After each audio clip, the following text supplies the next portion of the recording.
Breaking news. ఈ సంవత్సరం తమిళనాడులో అసెంబ్లీ ఎన్నికలు జరుగుతున్న విషయం అందరికీ తెలిసిందే. ఈ నేపథ్యంలోనే రాష్ట్ర రాజకీయాలు ఒక్కసారిగా మారిపోతున్నాయి.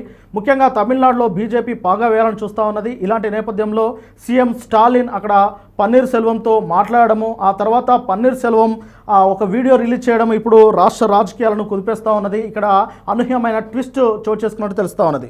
తమిళ రాజకీయాల్లో కీలక పరిణామంగా దీన్ని చెప్పుకోవచ్చు. అసెంబ్లీ ఎన్నికల వేళ సమీకరణాలు వేగంగా మారుతున్నాయని విశ్లేషకులు సైతం అంచనాలు వేస్తూ ఉన్నారు. తమిళనాడులో ఎలాగైనా ఈసారి సత్తా చాటాలని భావిస్తున్న బీజేపీ అన్నా డీఎంకేతో జతకట్టింది.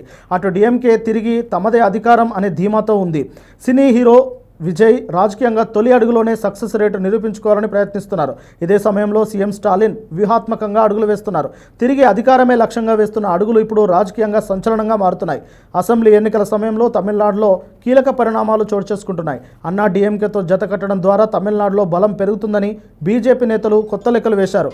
అటు విజయ్ చీల్చే ప్రభుత్వ వ్యతిరేక ఓటుతో కలిపి వస్తుందని భావించారు.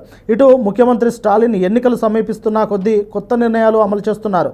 రాజకీయంగా ప్రత్యర్థులపైన సైలెంట్ ఆపరేషన్ కొనసాగిస్తున్నారు.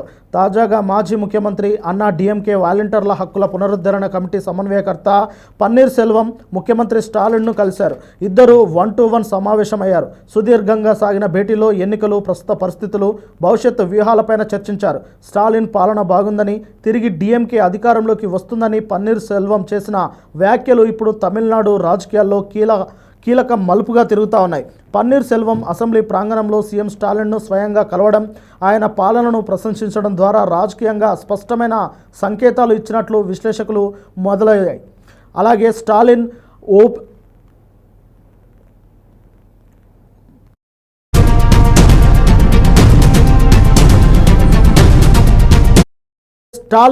ఓపీఎస్ సమావేశం తర్వాత ఓపీఎస్ డీఎంకే పార్టీలో చేరబోతున్నారా అనే ప్రశ్న తలెత్తింది.